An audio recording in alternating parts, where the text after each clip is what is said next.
کرو. بوڑھا دیکھ کر کے مت یہ سمجھ لینا کہ میرے اندر طاقت اور قوت نہیں ہے. اللہ نے مجھے اندر ہمت عطا فرمائی ہے. بوڑھا شیر ہوتا ہے. حسین پاک کی محبت ہمارے دل میں ہے. یزیدیوں میں سے آواز آئی, اے تم کیا کرو گے؟ تمہارے اندر کیا طاقت ہے؟ تلوار صحیح سے پکڑنا تم کو نہیں آ رہا ہے.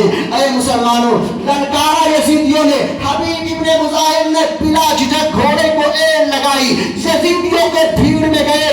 تقریباً آپ نے ایک ایڑ میں 40 لوگوں کو فنا فی النار جہنم کر دیا.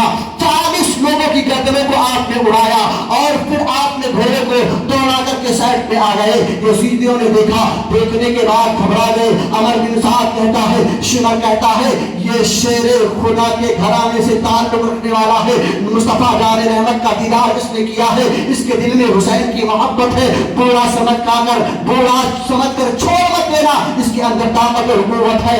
آگے بڑھو. ایک یزیدی آگے بڑھا اور کہا کہ سنو ان کو دیکھو ابھی کیسے نیچے گراتا ہوں, کیسے نیچے گراتا ہوں. کٹورے میں پانی لایا اور پانی لانے کے بعد حبیب ابن مظاہر کے سامنے پیش کیا. کہا, اے بوڑھے شخص, اے حبیب سنو, اس پانی کو پی لو.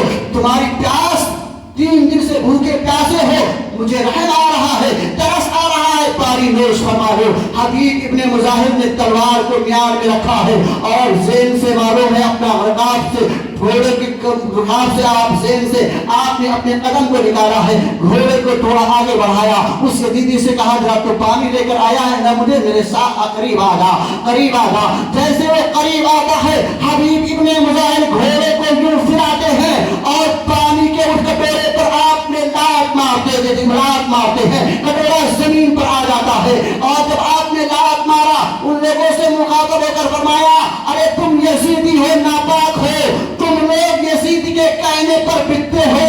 ہم یزیدی نہیں ہیں, حسینی ہیں. حسین کی محبت میں اللہ تعالیٰ مجھے اگر 100 جانیں بھی عطا کرے تو میں قربان کرنے کے لیے تیار ہوں, میں اپنے آپ کو مٹانے کے لیے تیار ہوں. ایسی محبت میرے دل میں حسین کی ہے.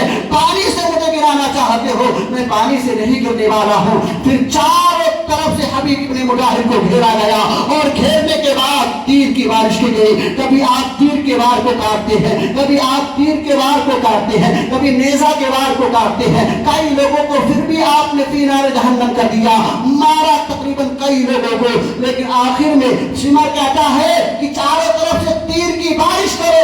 ان لوگوں کا یہی ایک معاملہ تھا کہ یہ تیر کی بارش کر دیے اور جب تیر کی چاروں طرف سے بارش کی گئی, حبیب ابن مظاہر کے سینے میں تیر پیوست ہوتی ہے, دل کے پاس جب تیر لگتی ہے اور میرے امام کو پکارنا شروع کرتے ہیں, اے میرے یار, اے میرے دوست حسین, آؤ مجھے لے کر کے جاؤ.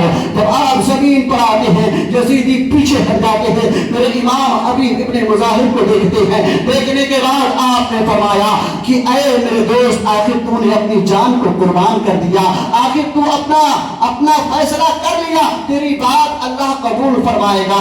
حبیب ابن مظاہر کہتے ہیں, دنیا میں تھا تمہارے قدموں کی سروں کی دھول اپنے سروں پر منتا رہا, تمہارے قدموں کی دھول کو اپنی سروں کی زینت پر, اپنے سر کو زینت بناتا رہا, اپنے آنکھوں سے لگاتا رہا. اے حسین, میرا سر اپنے قدموں میں رکھ لو, اپنے زانوں پر رکھ لو. حبیب ابن مظاہر کے کہنے پر میرے امام نے معلوم ہے حبیب ابن مظاہر کے سر کو اپنے گود میں رکھا. تیر کو نکالنا چاہا, جب تیر کو نکالنا چاہا تو حبیب ابن مظاہر کے سینے میں جو دل کے پاس تیر لگی تھی درد ہوا.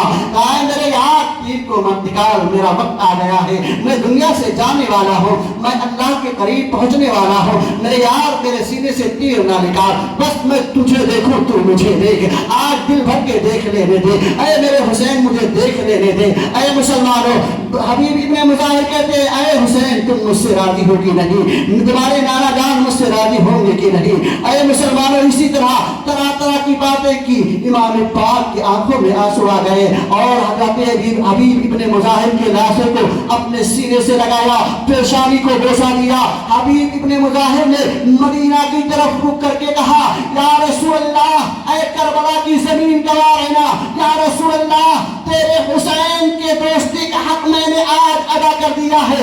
بچپن سے لے کر جوانی تک حسین کا ساتھ دیا ہے اور حسین کے قدموں پر اپنی جان نثار کر رہا ہوں، یا اللہ قیامت کے دن میری بخشش فرمانا، یا رسول اللہ میدان محشر میں میری شفاعت فرمانا، یا رسول اللہ میری بخشش فرمانا۔ اسی کے ساتھ کلمہ شہادت پڑھتے ہوئے آپ کے جسم سے روح پرواز کر جاتی ہے۔ انا للہ و انا الیہ راجعون۔ جب حبیب ابن مظاہر کی شہادت ہو جاتی ہے، ایک الگ کوہرام خیمے کے اندر بن جاتا ہے۔ انشاءاللہ العزیز کل اس کے آگے کی باتیں آپ کو بتانے کی کوشش کروں گا۔ وقت آج میں آپ کا 5 سے 6 منٹ زیادہ لے لیا ہوں، اس کے لیے میں معذرت خواہ ہوں، کیونکہ باتوں کو بڑی تیزی کے ساتھ آگے بڑھانا ہے، اس لیے کچھ ٹائم زیادہ ہو گیا۔ اللہ تبارک و تعالیٰ کی بارگاہ میں توبہ کرتا ہوں کہ مولا مجھ سے بولنے میں اگر کوئی غلطی ہوئی ہو تو حاضرین مسجد کو گواہ بنا کر تیری بارگاہ میں توبہ کرتا ہوں۔ استغفر اللہ رب من کل ذنب واتوب الیہ وآخر دعوانا الحمدللہ رب العالمین وما علینا الا البلاغ المبین۔ السلام علیکم ورحمۃ اللہ وبرکاتہ۔ کھڑے ہو کر صلاۃ و سلام۔